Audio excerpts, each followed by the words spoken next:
Mom sent me a gift list for their 40th anniversary, a $15,000 trip, a new car, and diamond earrings. I was at my desk when the email popped up, subject line anniversary ideas. I thought it'd be a dinner suggestion or flowers. Instead, it was a shopping list from hell with my name in parentheses next to every luxury item. I read it twice, hoping I'd misread the numbers. I hadn't. My parents wanted me to buy all three. My hands actually shook. I could feel heat climbing up my neck. But that email was only the beginning. I'm Amelia Hart, 37, and if you'd met me 5 years ago, you'd never guess I'd end up running a vintage furniture business that ships pieces all over the country. Back then, I was broke, newly divorced, and working 12-hour days trying to keep a tiny shop alive. Now, I own 2 locations, a solid online following, and more money than I ever thought I'd see. I used to think success would buy peace. Instead, it bought me obligations. My parents, Linda and Richard, are both retired. My younger brother, Ethan, is 34 and still finding himself. My sister, Chloe, is 30 and loves posting brunch photos with captions about hard work, even though her rent is paid from my account. Over the years, I became the person everyone called when a bill was due or a small emergency came up. It started with good intentions, Mom's arthritis medicine, Dad's car repair, but slowly, their thank yous turned into expectations. Every month, I sent transfers without fail, $2, $800 for my parents' mortgage, $650 for Ethan's truck payment, $1, $900 for Chloe's apartment. Over $5,000 leaving my account like clockwork. I told myself it was family, that I was lucky enough to help. But sometimes when I closed my shop late at night and saw the invoices piling up, I wondered why nobody ever asked how I was doing. So when that anniversary email came, I tried to stay calm. I called Mom, hoping there was some misunderstanding. "Hi, Mom. I just saw your email," I said, forcing a laugh. "Pick one thing from that list and I'll make it special." She didn't hesitate. "Oh, honey, you're being silly. We want all three." The words landed like ice water. I actually pulled the phone away from my ear, waiting for her to laugh and say she was kidding. She didn't. She kept talking, her tone half sweet, half condescending, telling me how proud they were of my success, how a little generosity would show appreciation for all they'd done. I looked around my office, the shelves lined with antique clocks, the smell of old wood and polish, the space I built from scratch, and felt a wave of disbelief. Did she really think I owed them a luxury car and a trip to the Maldives? I wanted to yell, but my throat locked up. "Mom," I finally said, trying to keep my voice steady. "That's a lot. I can't buy all three. Please just pick one." Silence. Then a sharp inhale. "Amelia," she said, her voice suddenly cold, "after everything we've done for you, you can't do this one thing." My stomach twisted. I'd heard that tone before, the guilt weapon every child of manipulative parents knows. I ended the call before my composure cracked. For the next hour, I just sat there staring at the monitor, watching the cursor blink on an empty invoice.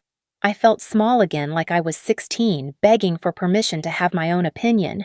That night, I told myself it would blow over.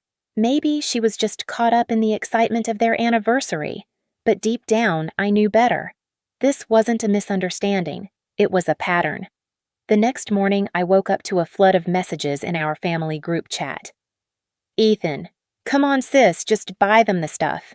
They raised us."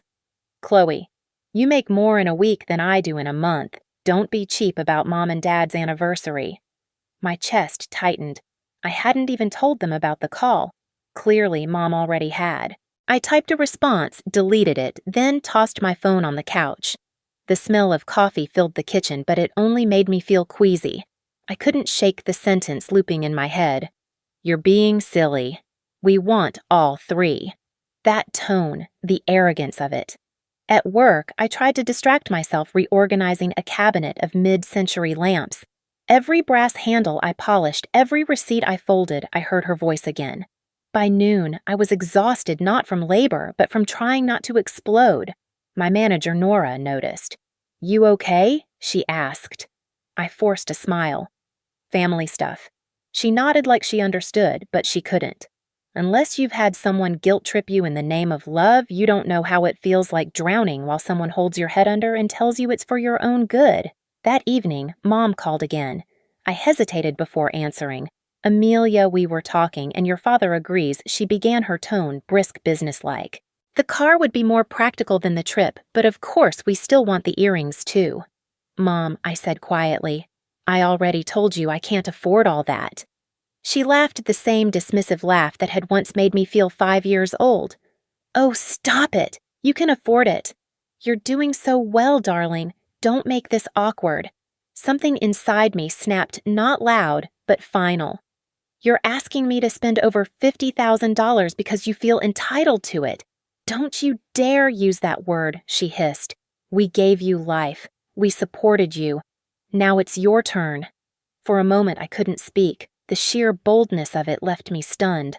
Mom, you didn't pay for my degree or my store or my rent when I started out. I built everything myself. Enough, she cut me off. You've changed. Money's made you arrogant. When I hung up, my hands were shaking. The phone buzzed again, more messages, more guilt. Mom's upset. You broke her heart. Dad's not feeling well. Are you happy now? I wasn't angry anymore. I was empty. Years of quiet resentment settled into something solid, something new, clarity. By midnight, I sat on the edge of my bed, scrolling through my banking app, looking at every automatic payment I'd been making for years. Mortgage, truck, rent, one after another.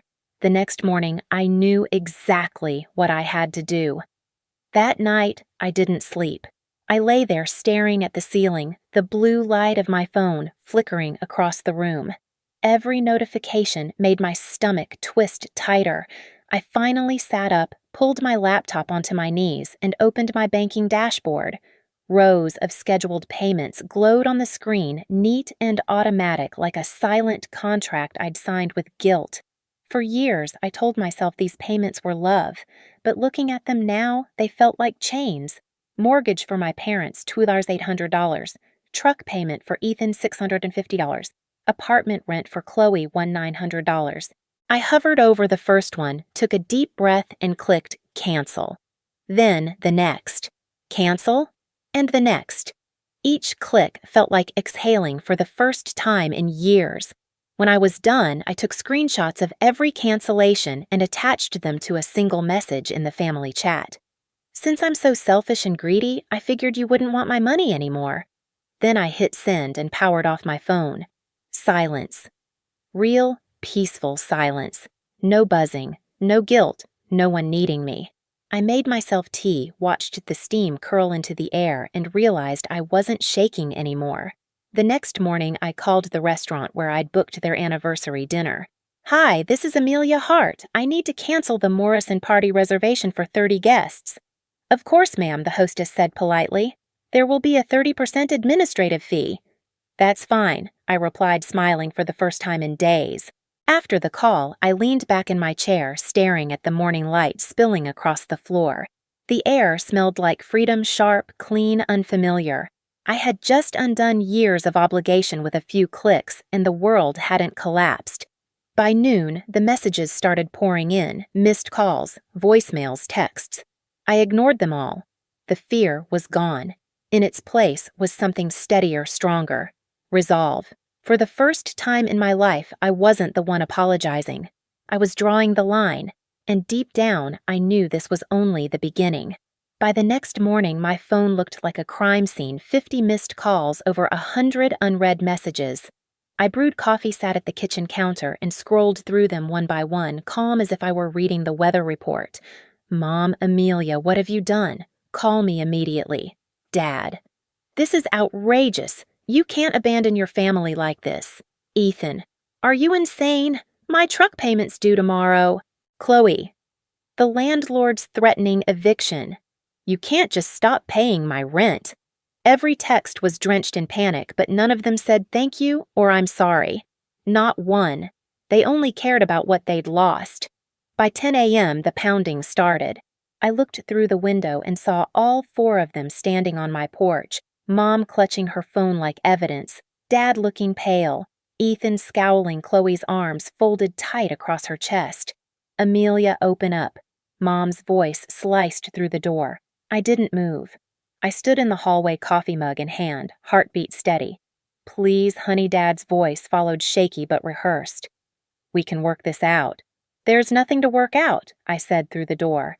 "You made it clear how you feel about me." Chloe shouted, "You're overreacting. We're family, and family doesn't call someone selfish after bleeding them dry," I replied.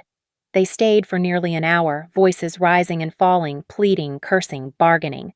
When Mom started sobbing, I turned up the music on my phone until the sound faded into background noise. Eventually, the knocking stopped.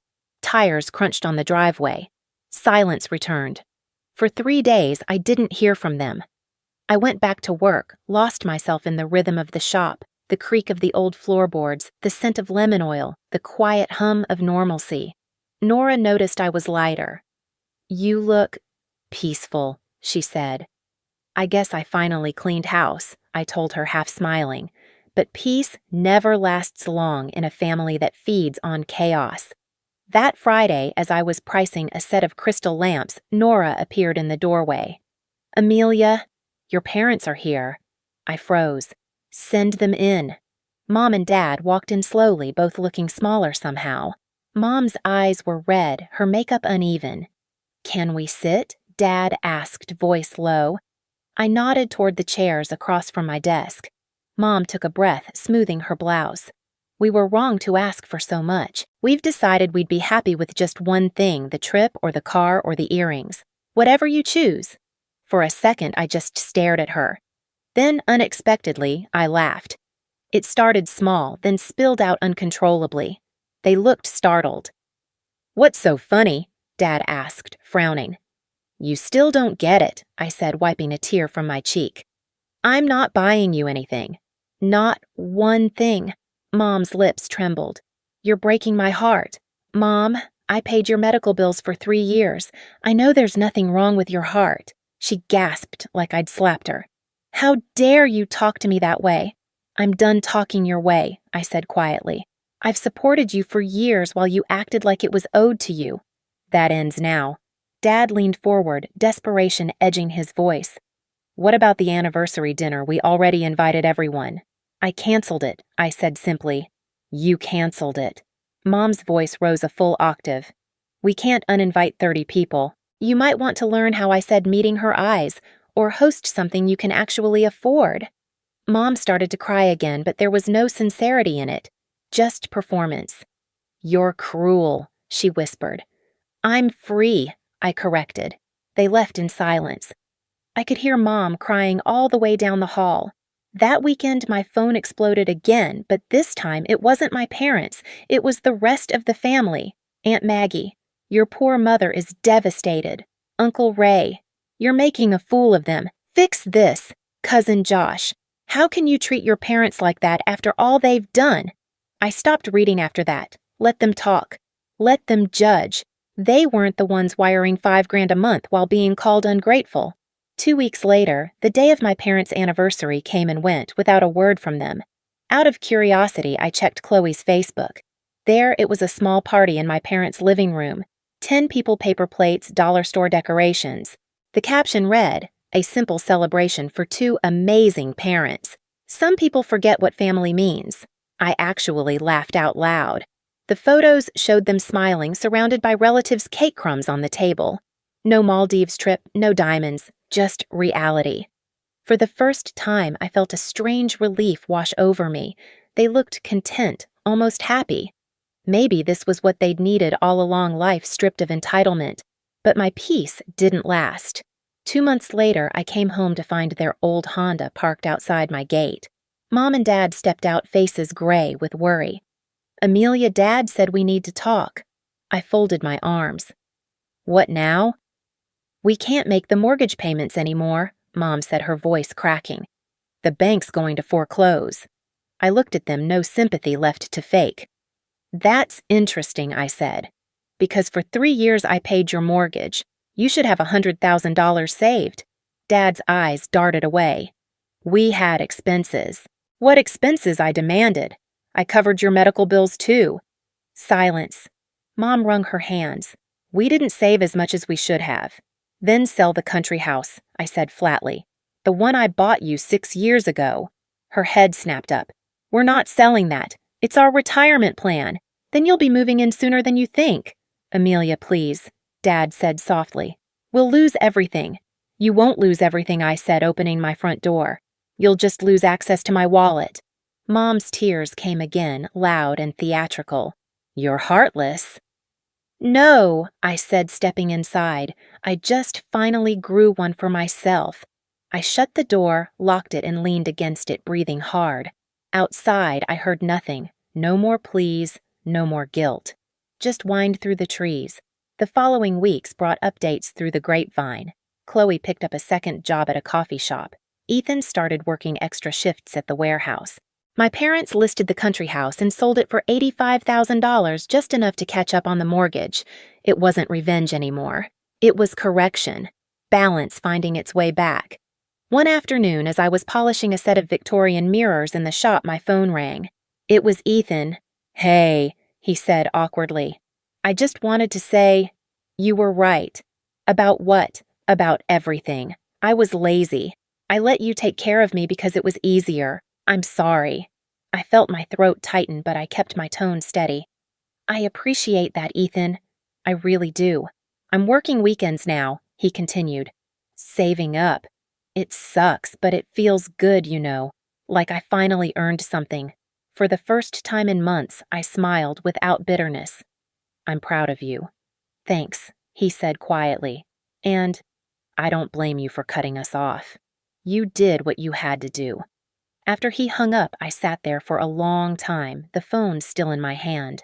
The anger, the hurt, it all softened into something else. Pride. Not just in him, but in myself for finally breaking a cycle that should have ended years ago. Later that evening, as the shop lights dimmed and the street outside glowed amber, I realized something. This wasn't just a family feud. It was a rebirth. A few months later, I heard from my aunt that my parents had officially sold the country house. They'd used the money to clear the mortgage and even set aside a small savings account. For the first time, they were living within their means. No more fancy dinners or weekend shopping sprees. Just quiet, sustainable living. Chloe kept her coffee shop job while climbing the ladder at her firm. She'd stopped posting pictures of champagne brunches and started sharing stories about late-night work sessions and budgeting tips. One day she texted me, "You were right, Amelia. It feels better doing it on my own." I read it 3 times, then smiled. Growth always comes after pain. Ethan dropped by my store one Saturday afternoon. His hands were rough, his eyes clear. He'd paid off his truck and was saving for an apartment. "You remember when I called you selfish?" he asked. "Yeah." I take it back. "You saved us even when we didn't deserve it." After he left, I stood at the window watching him drive away. The autumn light poured across the showroom, glinting off the brass and glass pieces I'd restored myself. My life felt uncluttered for the first time, not just the rooms, but my heart. As for my parents, we still weren't close. They sent a Christmas card, nothing handwritten, just wishing you peace. And in a way, they'd finally given me that. Peace. Sometimes I thought about that email, the gift list that started it all. I used to think it was the moment everything fell apart, but maybe it was when everything started to fall into place. The following spring, I signed the lease on my second store in the historic district downtown. The air smelled like new paint and coffee from the cafe next door. As I stood in the empty space, sunlight hitting the glass displays, I realized this was the first time in years I was building something for myself, without guilt, without strings attached. I thought about that email again, the one that once felt like a curse. It wasn't a demand anymore. It was a reminder of the line I finally learned to draw. Setting boundaries hadn't made me selfish. It made me sane. If I've learned anything, it's that love without respect is just dependency dressed up as duty. And peace doesn't always come quietly, it sometimes comes after you hit cancel. So if you've ever had to cut someone off to protect your peace, know this: you're not heartless. You're healing. Share your story in the comments. And hit subscribe because the next one might sound a lot like yours.